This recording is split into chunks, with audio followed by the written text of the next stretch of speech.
put it this way, a lot of the people in here will never see free air again. The Thai people call Bang Kwang the Big Tiger. They say it eats men alive. I have no clue when I will die. They could inject me today or tomorrow.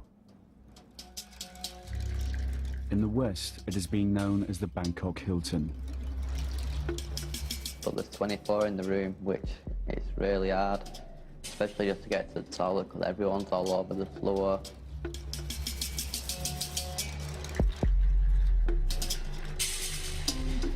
The prison is notorious. It's been the subject of novels and movies, but the Thai authorities have never allowed the reality of life inside these walls to be filmed. Until now.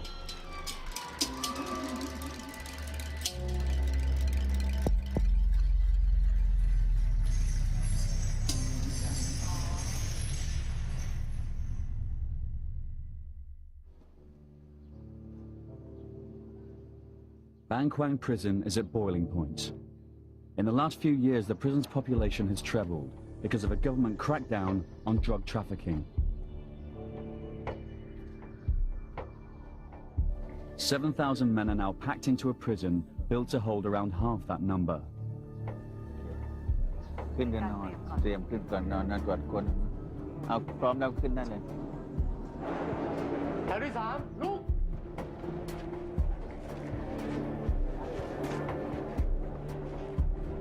There are serial killers and multiple rapists locked up here, but most prisoners are in for drug dealing offences.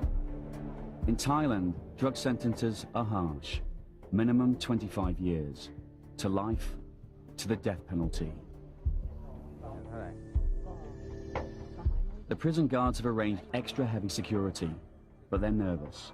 They are unarmed and outnumbered 50 to 1.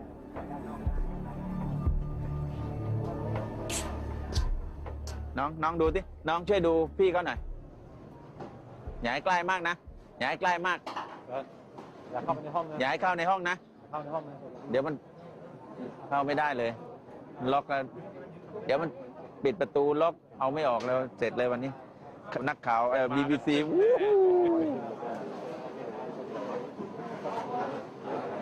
With so few guards, roll call is taken twice a day to make sure no one's missing.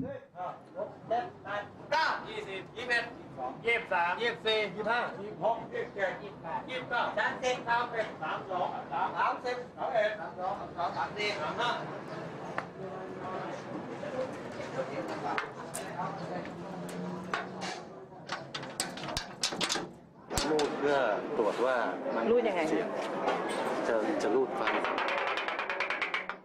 ถ้ามันมีเสียงที่มันนั่นแสดงว่าเริ่มมีรอยฟัง If one bar has a different tone, it means someone's tried to file through it. ก็เลยนะบอกอยากขึ้นเร็วไม่เหนื่อยเขาจะได้ไม่เหนื่อยของเขา 3:30 is lockdown. The prisoners spend 15 hours a day in their cells.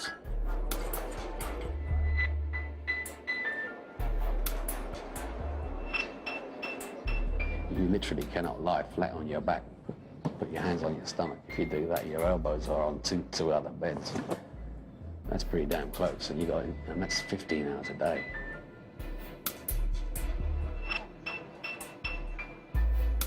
In here, if one prisoner gets sick, so do all his cellmates. I'd say your beds must be about that big, with 5 foot long. So my feet are always sticking over the bed. You're always touching someone in the room. It's really hard. The lights stay on 24 hours a day. Thai officials have said 63% of prisoners have mental health problems, and 1 in 10 is suicidal. There is a lot of people who's losing their minds. Well, I'm sleeping next to a guy now. He just walks around all day, walks around talking to himself. I'm in the room next to him at night, and I've seen a dog scratch less. Last night, he were itching that much. There must have been about 3 different places where he were bleeding from, and he actually got blood on my bed.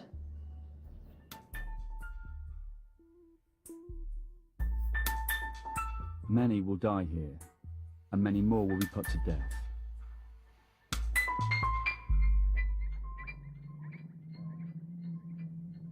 Just after the new Thai government came to power, these men had their executions in Bangkwang broadcast live on Thai television as a warning to drug pushers.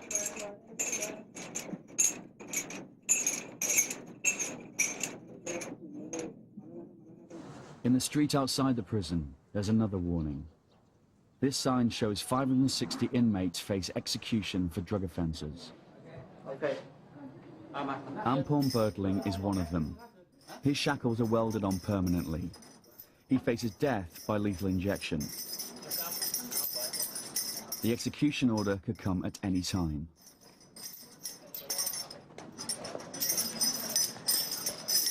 The Thai government says drug pushers have destroyed the future of many of the country's young people and deserve to die.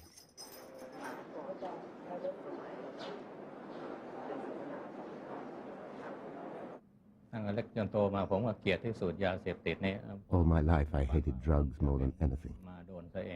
I never thought that I would be arrested because of them. I told my kids, don't touch them. Don't get close to them. I admitted that I was guilty. Why has society punished me so harshly? Why don't they give me another chance? I never committed a crime before.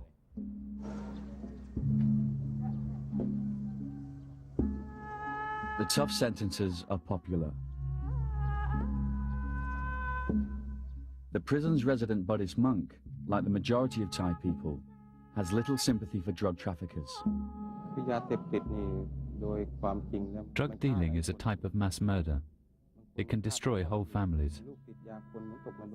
If a child becomes addicted to drugs, he drags down his whole family with him.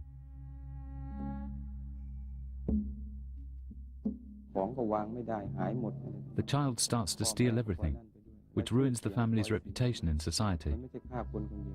A murderer typically kills just one person. Drug dealers don't kill just one person. They ruin everyone's lives. My children try to cheer me up. They say to me, it's okay. Don't be sad, Father. If people can't see the goodness of your heart, heaven can.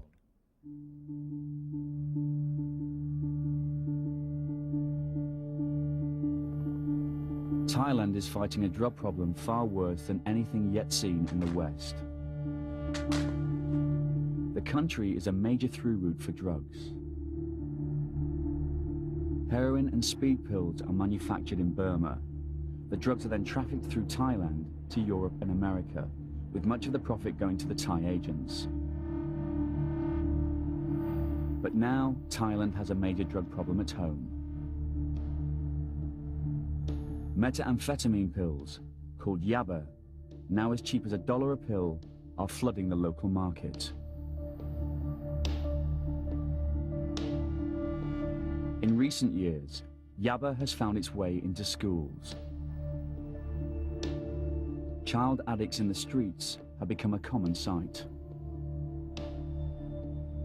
It's called the crazy drug. The government said it's Thailand's #1 national security issue. I had a job watching yaba supply. My employers paid all my daily expenses. They paid for my house as well. All I had to do was keep an eye on the pills. When we had a client, my boss would call me, and I would make the delivery.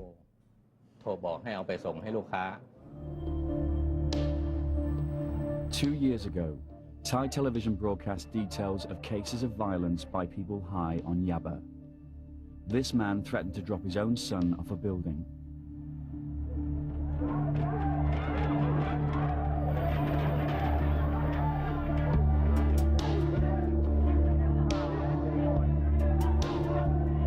The Thai Prime Minister vowed to wipe out the country's entire drug problem within just 60 days. 10,000 people were arrested. More than 2,000 alleged drug dealers were shot dead in the streets.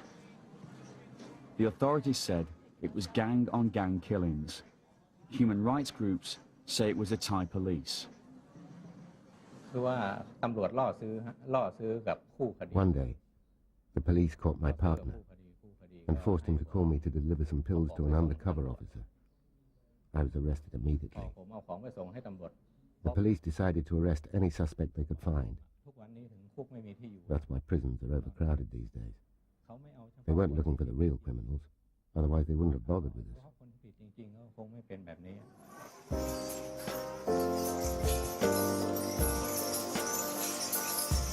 Caught in the crackdown were hundreds of foreigners. 20-year-old Michael Connell from Bury in Manchester says he smuggled drugs to fund his second holiday in Thailand. So what were you arrested for? I'm arrested for importing 3,400 ecstasy from England to Thailand, and I got caught at the airport. When they found them, I knew what was going to happen to me, because anywhere in the world, if you get caught importing drugs, you go into prison. So as soon as they found them, I knew I would go in prison. Connell's story is of the typical tourist-turns-convict variety. He was one of the hundreds of thousands of young Britons who visit Thailand every year. Many of them, young travellers easily tempted by the readily available cheap booze, drugs, and sex. I just came for an holiday the first time, and I enjoyed it so much. And when I was leaving, I was heartbroken to go. The culture, the people are all dead friendly, mainly the weather, because England, sunshine doesn't happen very often. Overwhelmed by what seemed an idyllic lifestyle, Connell, like many of these travellers, got a false sense of security. He visited Koh San Road, the backpackers' ghetto in the centre of Bangkok, where many plan their beach trips in Thailand. He went on to beach resorts and the famous full moon parties where ecstasy is plentiful.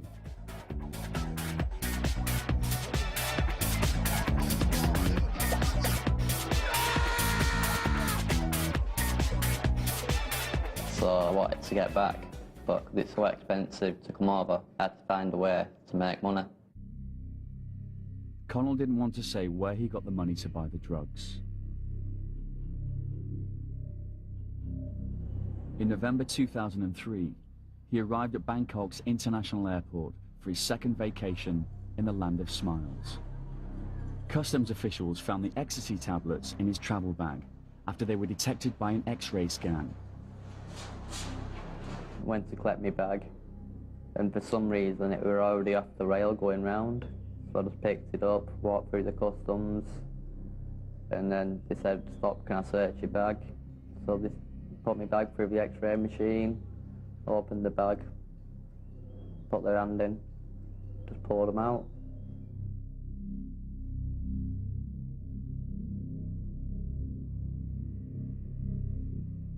And when I got arrested, they had a big sign up in the customs office, from which that scared me a lot.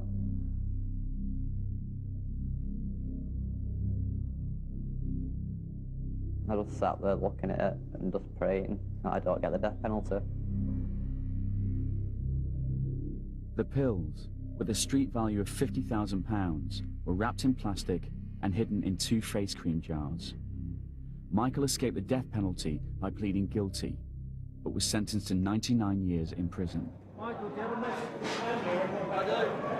Family, I love you all. Don't worry about me, I'm fine. I'm more worried about yourself.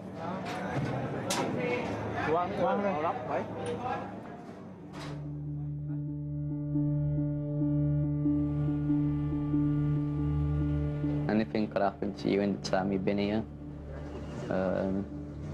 But the biggest fear is not knowing when I'm getting out. That's the biggest fear that I've got.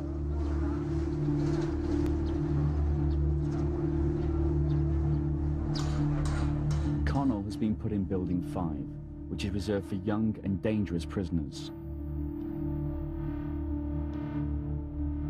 Bernhan Cholsin, a prison director, leads the visit into Connell's cell block.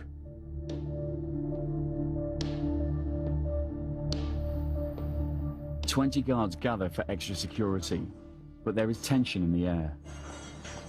พี่เชเวงอย่างนี้เลยไม่มีปัญหานักมวยด้วยไม่ต้องกลัวเขาไม่ทำอะไรหรอกเราไปดิopen the door bidding fight ผมนายนฤทธิ์วิสเกตเจ้าหน้าที่ราชทัณฑ์3ระหว่างปฏิบัติหน้าที่เหตุการณ์ปกติครับผม ขอบคุณมากขอบคุณ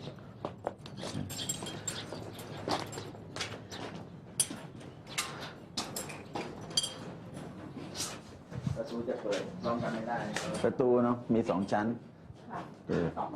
2 ชั้นประตูจะเปิดพร้อมกันไม่ได้ก็ลองเข้ามาให้หมดโอเค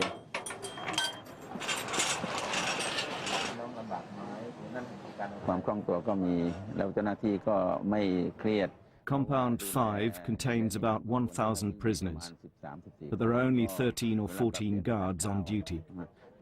If the prisoners wanted to try something, there'd be nothing we could do about it. If the prisoners wanted to knock the guards out, we couldn't do anything.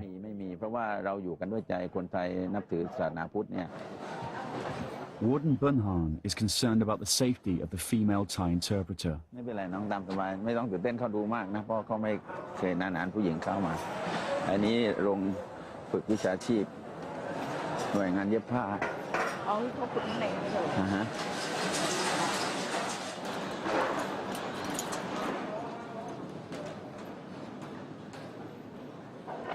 Normally hundreds of prisoners mill around this open space, but now they are herded against the walls. Before this visit, the guards had raided the block, seizing any personal possessions regarded as against the rules, like mobile phones and drugs. They're not happy. The prison bosses have a system of prisoner guards, called trustees. The prisoners call them blue shirts and blue boys. They have the power to search and to discipline the other prisoners.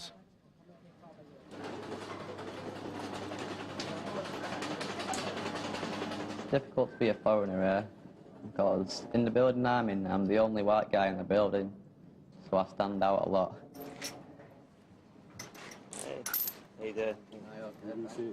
And I do get looks off a lot of people, but I just ignore them most of the time and just carry on what I'm doing. Are you alright?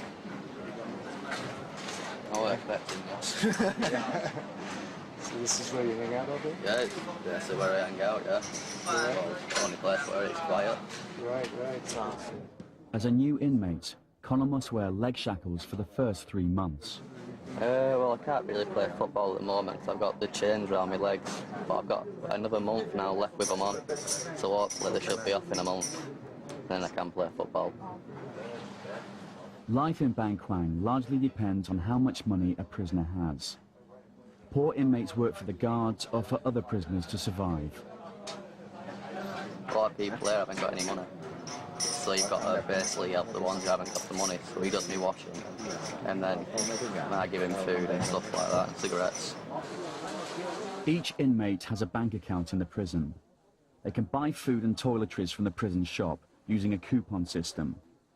Michael also gets food and vitamins from the British Embassy. You buy food every day, so you just buy it. Sometimes you can do cooking.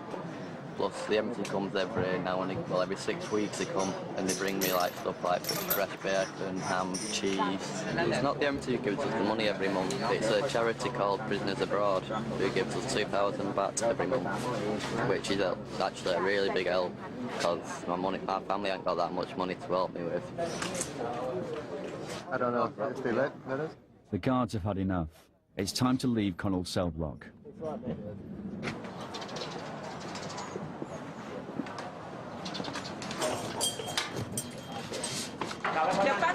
Bunhan's tour continues with a visit to the maximum security building. He travels there in the prison transport vehicle, a golf cart. บางโอกาสก็ใช้รถคันนี้อาทิตย์ดีก็นั่งผู้บัญชาการก็ขับเองน้องเห็นแล้วนะ Behind one of the high security areas.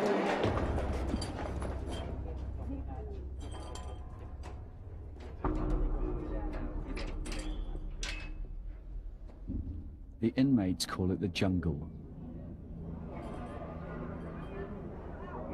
It's solitary confinement, Bang Kwang style.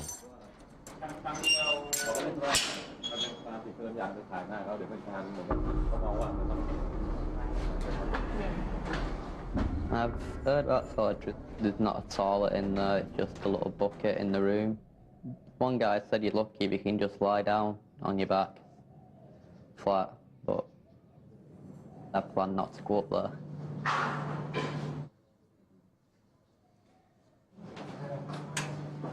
คนที่ผู้ใส่นะคือลักษณะที่อันนี้คือตีเป็นว่า This is an example of a stubborn prisoner who lacks discipline. That's why he's isolated from others. ทางวินัยเรือนจำไม่ขังเดียวอันนี้ก็ไม่มากอันนี้ขนาด This is a fair punishment. He stabbed another inmate at least 10 times, and when the guard tried to stop the fight, he was attacked as well and got 10 stitches. โดนไปเย็บ8 เข็มแต่เราก็ให้เอาไปคือเราไม่ We forgive him. We will try our best to rehabilitate him. ทำไม่ได้ Other people always imagine that we are tough, but in reality we are not. เมื่อวานเรากันอะไรก็ถามว่าต้องให้บอกว่าโอดจริงๆคือเราไม่อด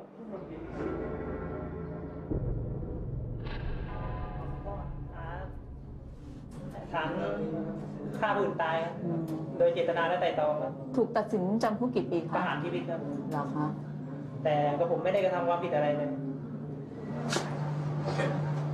ชีวิตรออยู่แล้วไม่ต้องหันหน้ามานี่ A large percentage of the inmates in solitary are from Nigeria, a country that has some of the world's most organized drug courier gangs.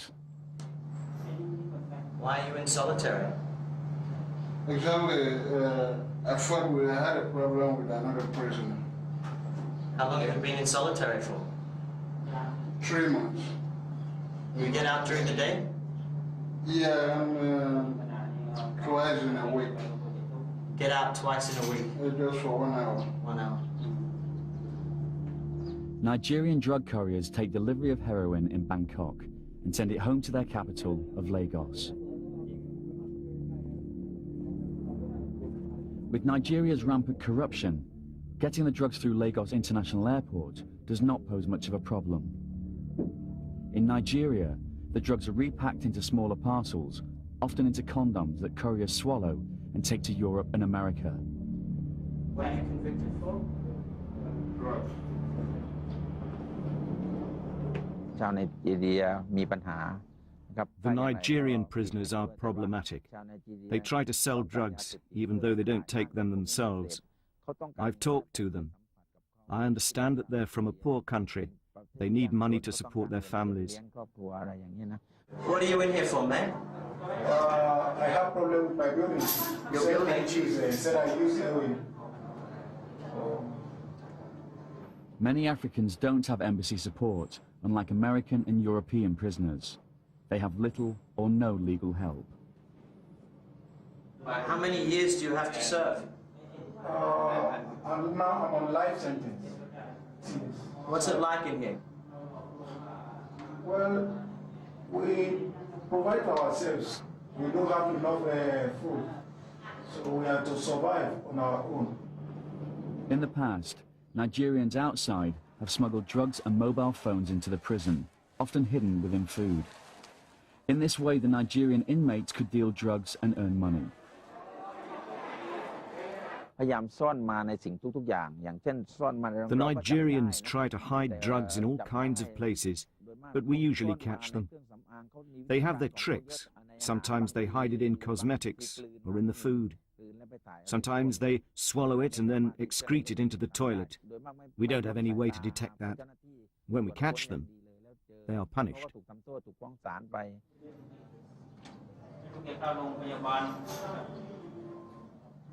Do you miss your family? I miss my children. I have 5 children. Would you like to go home? Exactly. So.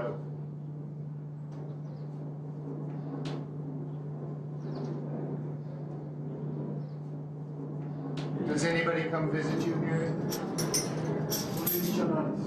Once in a while.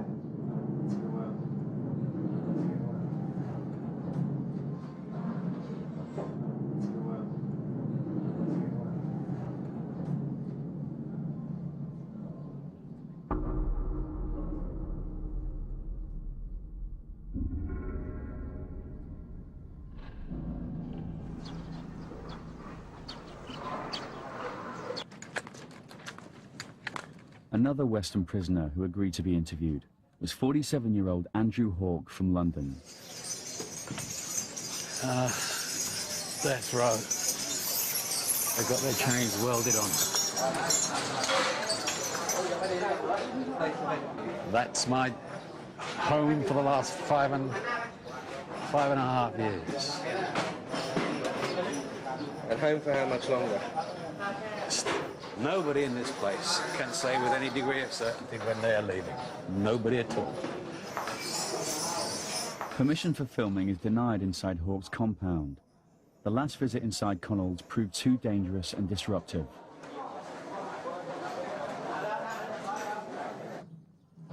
But they do allow a camera to be given to a guard who agrees to film Andrew's daily routine, but under the supervision of a senior prison official.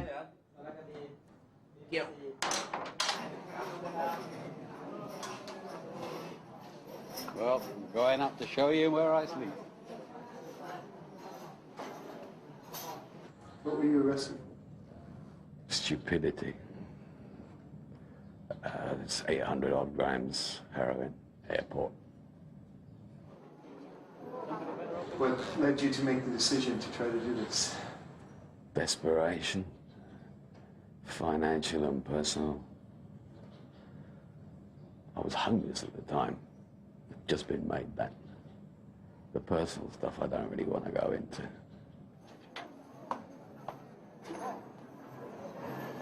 But most of the time, I end up asleep. It's 15 hours a day in this room. Every day. That's a lot of hours. Hawke made his decision to smuggle heroin after an offer in a pub in Amsterdam. I really didn't want to do it. Everything screamed against me not to do it. But I went ahead and did it anyway.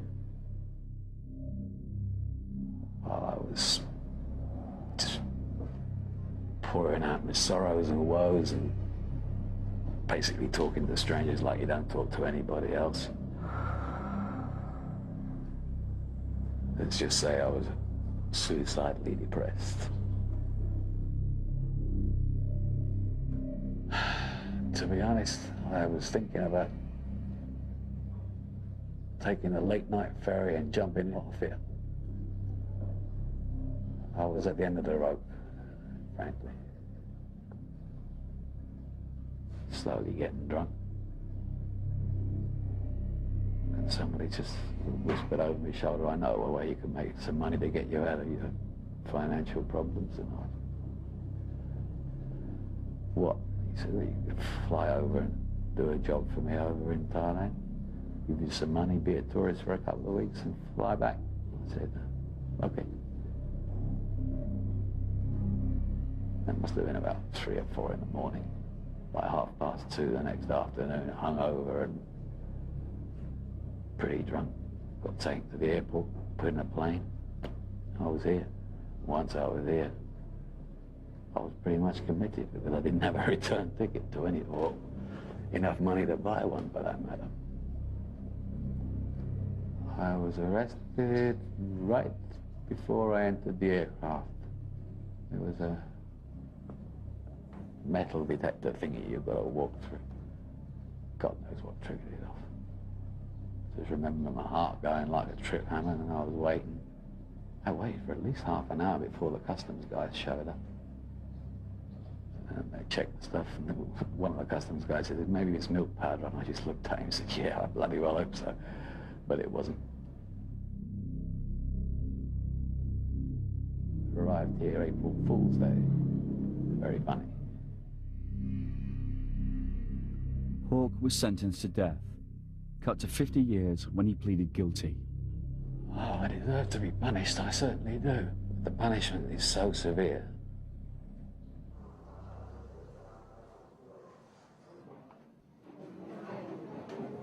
Hey, Andrew. This is my friend Adrian. The reason he's lying down is because he's too tall to stand up. So, Adrian, What does it feel like to be on TV again? Say hello to your friends at home, Adrian. Hello. Adrian, you're pleading guilty? Oh, welcome to Bangkok, people. Yeah. Are you pleading guilty or not guilty? Not guilty. You see another man in the system who is not guilty. You. Oh, I pled guilty from the start, my friend. I was caught red-handed. Hawke is ordered to show off the new gas cooking area for the guard's camera. This is the area where all the cooking facilities are. Gas bottles all behind. As you can see, there's only 6 rings. So a lot of people use charcoal instead, but the gas here is provided. Just off shot are about 400 people showering, which you cannot be shown under the laws of obscenity in Thailand. So we will now move on. Okay, enough.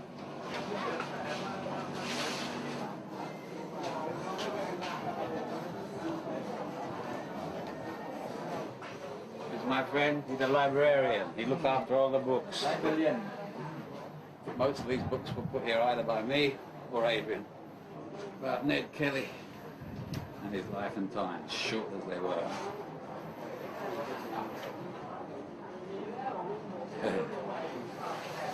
What are you reading there, Bob? Yeah, just reading how to live in Thailand. You found out how to live in Thailand, my friend. That's when you found out. Too late you found out. Yeah. Okay, that's enough. I think it's my anger at the British government that's halfway responsible for me holding on to my sanity. A number of letters I've written to the various departments of the Foreign Office, Home Office, and the sheer gall of the replies keeps me going. Heroin smuggler Hawke is desperate to leave. He is subject to the rules of British prisoner transfer agreements. If he returns to the UK, he must serve half the sentence he received abroad. Other countries are far more lenient. Even if I went back and did the half that the British government insists I do, I'd be nearly 67. If I was a Dane or a German, I'd have 4.5 years left. Because these American prisoners, they get transferred back home after 8 years. And then they do 2 to 3 months in prison in America and then get released. So a lot of people are really upset about this. Well, the Americans go their own way. No one can stop what the Americans do. But we should at least get the same treatment as the rest of the Europeans do, and none of them do more than 10 years, so why the hell should we?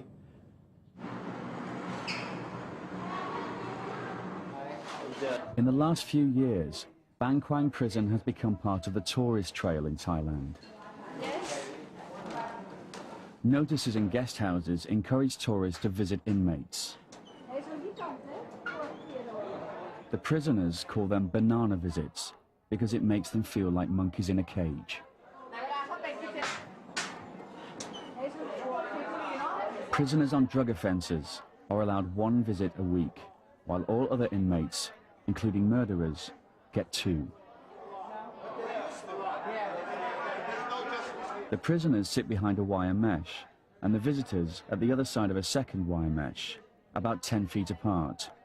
For each pair, it's like trying to conduct a conversation across a busy road. 2 years ago, we were just curious to visit somebody in prison. And we met a boy from Malaysia, and we felt so sorry for him, but we know he is innocent. He's really innocent, but he has lifetime. I think it's too bad. My wife is staying in Penang. My wife staying in Penang. Oh, Penang. Penang, yeah. So when you were at Penang before? With her parents. She stays with her parents. She stays with her parents. Yes, when they're guilty, okay, but not live. Not live. That's too long. Don't you think? Yeah, I get visits from tourists sometimes who goes to the British Embassy and wants to visit a British prisoner. Or sometimes people who come over from England who see me on the news and all that from Manchester. Adrian gets a visit from a fellow Canadian who read about him on the internet. Welcome to the Bangkok Hilton. exchange training. We have, because you have to go to life sentences, you have to do 8 years in the Liberia and then the transfer back to Canada. I just wanted to see if there's anything you need. I'm going to go to the store after. What do you need? I can't get to that one. A friend that I knew from before who appeared just out of the blue one day. That one, I was taken aback. Yeah. Sarah, you know who you are. Yeah.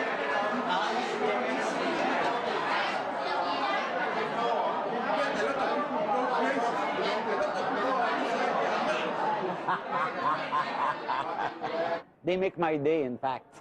You know, I come here, it's a food for thought, and they made my day. He's a nice guy. He just make a mistake and that's all, you know. That made me thinking about how we are living in a paradise in the West, you know, compared to here. He's got 50 years, he told me. 50 years. Could you imagine? He is 40 or a little bit over 40. That's going to be, he's going to be here for the rest of his life. I stay here 7 years. 10 years. I never fight my case. I never fight my case. One of the prisoners is from Afghanistan. No Afghan embassy, of course. Yeah, because you know everything is problem in Afghanistan. And I contact with any embassy to other places, not reply. I see. So there's nobody helping you on the outside? Nobody help me. Nobody help me. Sometimes I'm sorry, when you go toilet that time, come back, you don't have a space to sleep. And food is not enough at all. And everything is by yourself. From bed, toothpaste. Some guy came, I'd say about 3 weeks ago. He was telling me that he's been all around Thailand, Vietnam, Cambodia, Laos, Burma. And when he was telling me, I was just thinking, great, I'm in prison.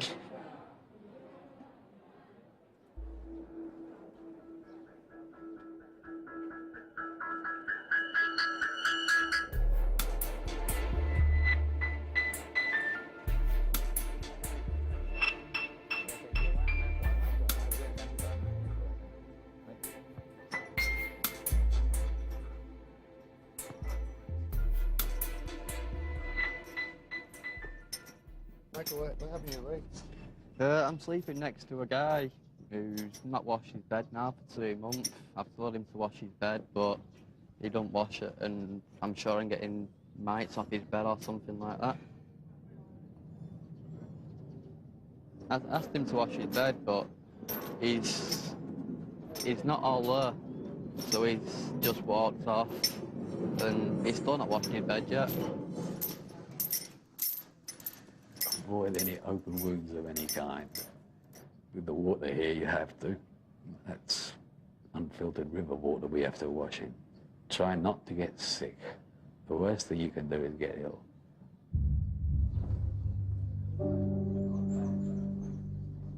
Seriously ill inmates end up in the prison hospital, which is understaffed and understocked. Tuberculosis and HIV are rife. But the patients remain prisoners.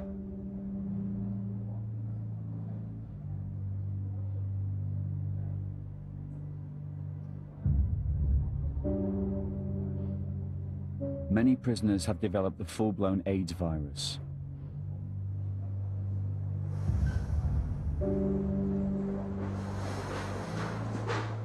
It happened because they use the same needles when they are shooting dope. And sexual, you know.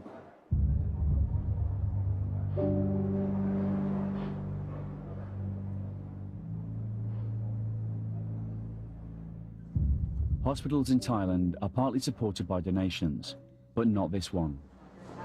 ไม่เคยเห็นด้วยมั้งแล้วก็เข้ามาก็ยากแล้วบางคนก็คิดว่าพวกนี้ต้องโดนลงโทษอะไรเงี้ยเขาก็ไม่อยากให้กันก็มีบางคนไม่ชอบก็ไม่ให้แต่ว่าด้านการรักษาเราต้องไม่มีแบ่งแยก Last year I was sick in the hospital for 23 days. I saw people, I mean by the bed, by my side, they die every day. I'm here, I can see the ambulance Come to pick up the casket, dead body, take out. I see.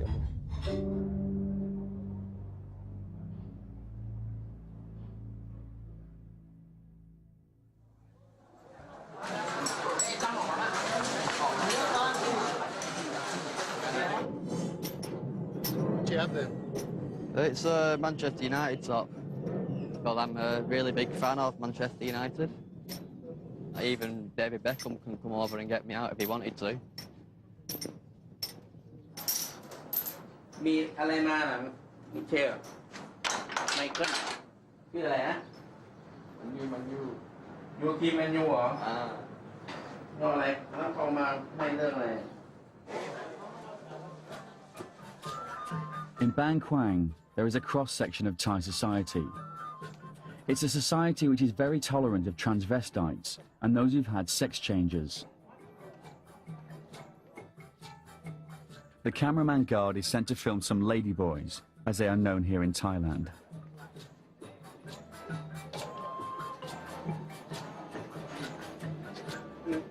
นี่เพื่อนสาวค่ะ อยู่ด้วยกันแดนเดียวกันค่ะ ก็ถ้าว่างก็หรือวันหยุดก็จะมานั่งคุยกัน These ladyboys live together in compound 4.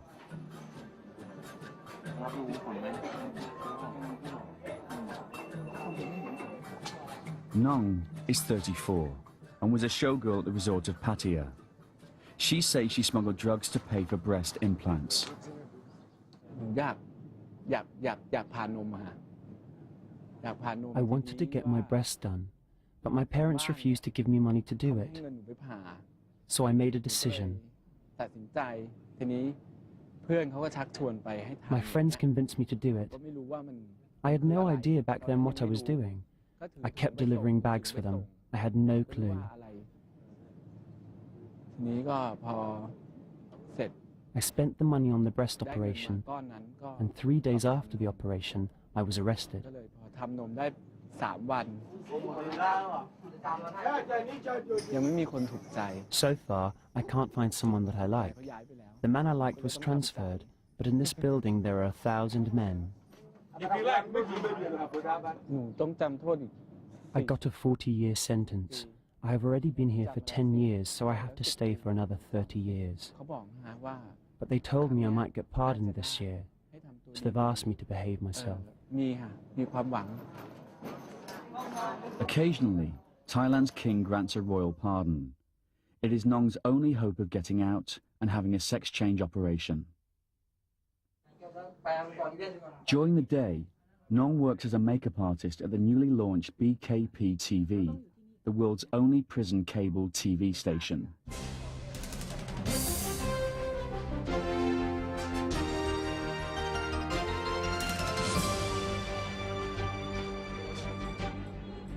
The station is run by prisoners with prior experience. The anchor, a former radio announcer, has a life sentence for drug smuggling. เป็นพิธีกรแล้วก็เป็นผู้ I'm the host and anchor of BKP Cable TV in Bangkwang Prison.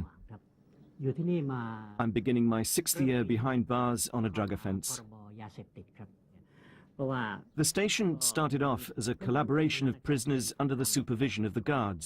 มีเจ้าหน้าที่คอยดูแล We got a great response from our audience, our fellow inmates. ตอบรับจากผู้ต้องขังที่ท่านผู้ชมเนี่ยชมแล้วก็บอกว่าตรงนี้น่าสนใจ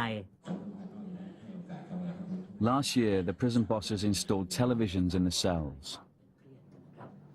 ท่านผู้ชมครับนี่คือบท Dear viewers, BKP TV broadcasts beautiful and romantic music videos for you, Monday to Friday. ครับตั้งแต่วันจันทร์ถึงวันศุกร์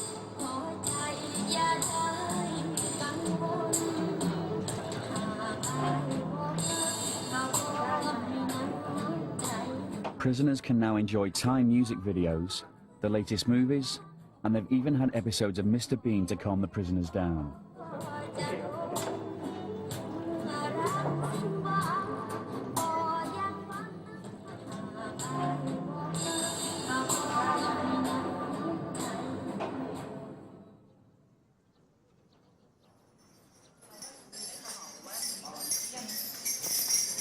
drug dealer Ampon Bertling is still waiting for his appointment at the lethal injection chamber.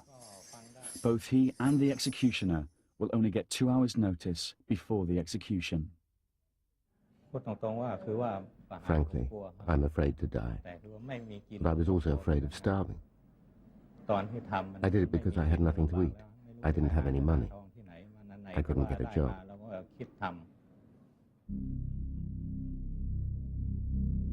Warden Bernhan sees the need for capital punishment, but only after all legal means of appeal have been exhausted.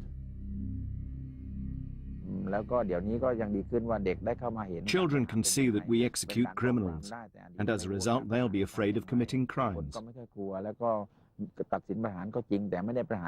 Here in Thailand, we don't take execution lightly. Cases have to go to the Court of Appeal, the Supreme Court, and then to the King before an execution is approved. We're not a cruel country. At Bang Kwang, we've only executed a total of 300 prisoners, not thousands. Opponents of the death penalty say that it is not a deterrent and that innocent men always end up being executed. There is one man, young man, he was accused of rape and killed as a girl, 6-year-old girl. This man, I know him. I've been in prison with him. I talked to him, did you do it? And he said, no, he swear. Even he's going to die, he swear. He did not do it. And on the way he goes going to execution. He shouted, I did not do it, why kill me? Why? Yes, we should have a second chance. People aren't all bad. Some prisoners here are innocent.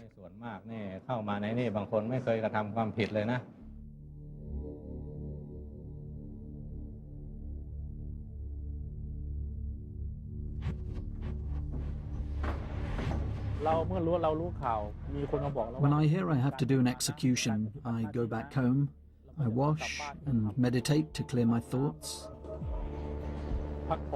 Then I leave for the prison at 4 in the afternoon.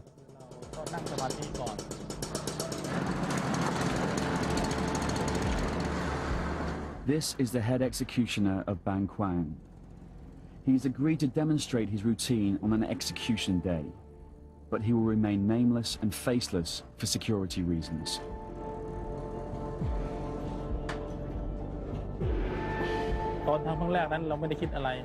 At my first execution, I worried whether I would be able to go through with it, whether I could carry out the job properly.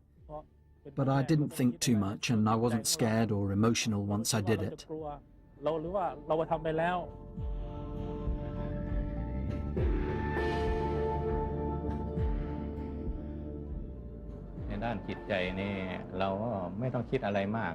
I try not to think too much. We have to think we are paying for our sins. That's why we are suffering like this.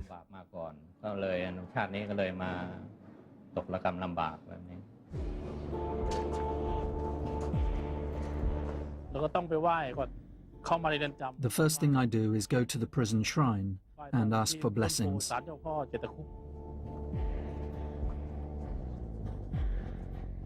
He passes a life-size concrete giraffe that graces the landscaping around the execution chamber.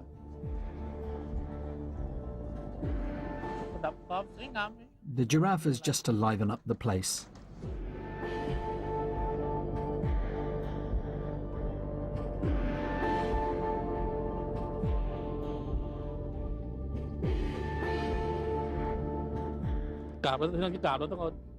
When I pay my respects, I pick up a little bit of earth, put it on my head, because everybody comes from the earth. In the end, we all go back to the earth. We should ask Mother Earth to protect us from all danger.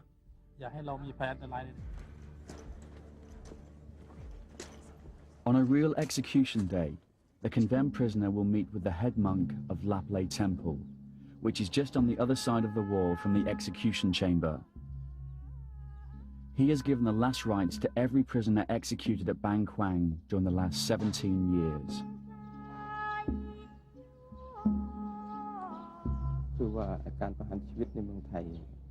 Thailand is a Buddhist country, so people are always asking why executions are allowed here. Yes, killing is sinful, but Buddhism teaches us to look at the intention behind the act. The intention here is to protect the country, so it is permitted.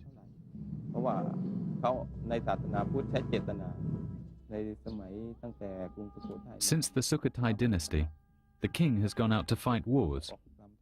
He and his troops have had to kill enemies to protect the country. Execution is the same.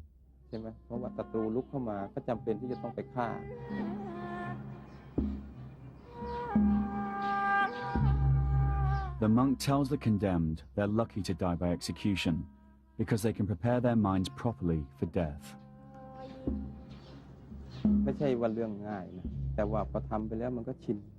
Giving last rites to a prisoner is not easy, but I've got used to it. I tell him that he is lucky that he knows his destiny and can clear his conscience. Unlike me, if a car hits me right after this, I might not have a chance to die with a pure mind. But he can prepare himself, listen to the monks, clear his mind and talk to people. It's a blessing in disguise.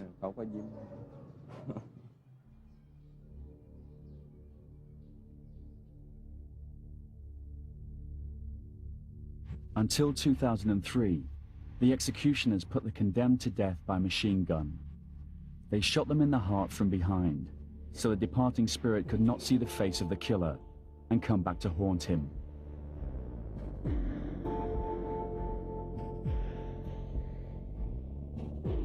Blood splatters are still visible on the wall. The last person to die by firing squad was executed on December 12 last year. Director General Nati then decided to change the system to lethal injection. Because it's more humid, because when we use firing squads, the old method, sometimes they are crying and shouting, and sometimes when we shoot, they get down. Their blood is spreading, and sometimes they are not die immediately. So we have to take them and shoot again. So by new method, it will be more humid. They can it will not damage their body.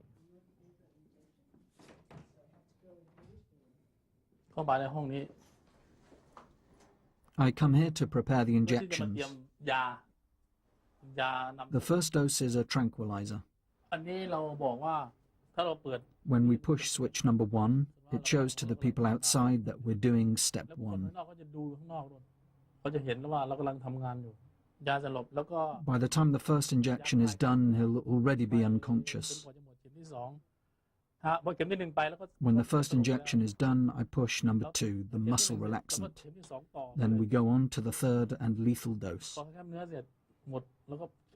When all the lights are on here and outside, the observers know that we've injected all 3 doses.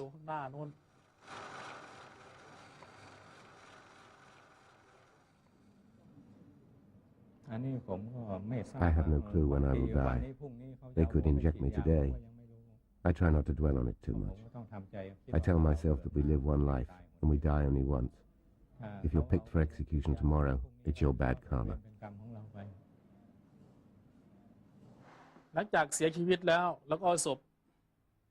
When the prisoner's dead, we put the corpse down here. We take the fingerprint of the corpse to check if he's the same person as the one we had before the execution. We take fingerprints before and after the execution. After we've done the prints, we put the body in the coffin and put it in this room, right here. Here we have cool air to preserve the body. If we have 4 bodies, we'll keep them here.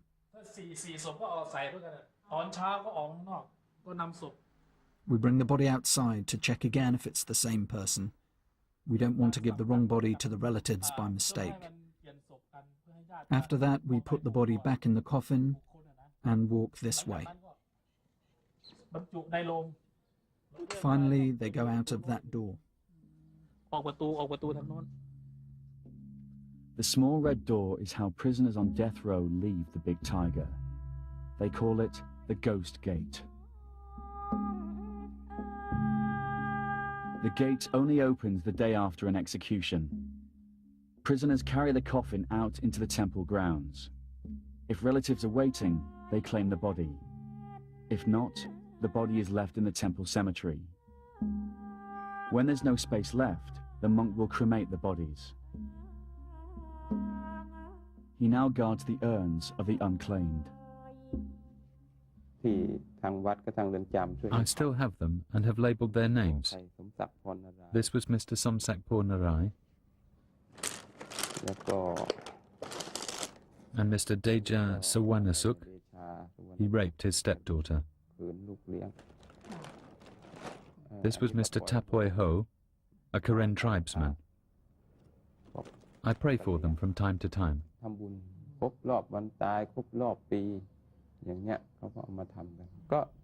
I have to take a look at their names. I saw all of them prior to their deaths, so I can recall some of them.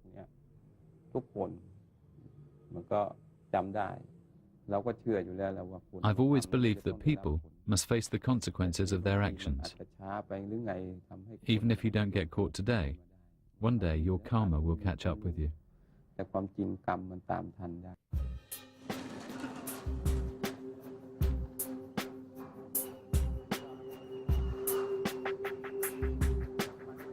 It's July 2004.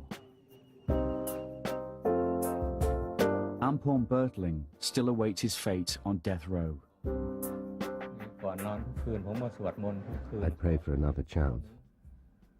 I pray that I might live a new life, even if it means I have to start again from zero.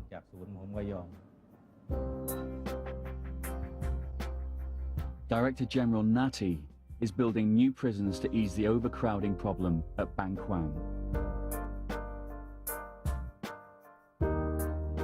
Heroin smuggler Andrew Hawke still clings to the slim hope of a pardon from the King or a sympathetic ear from Her Majesty's government. The life sentences never get out. The sentences, such as mine, at 50 years, I would have to be 91 before I got out. Impossible.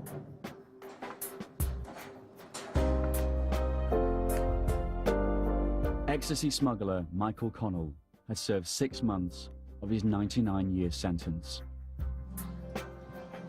What I am very worried about people forgetting me. I'm lucky at the moment, I've got a few people writing to me, but I've got a feeling myself it's going to die down after a bit, which I'm hoping it doesn't.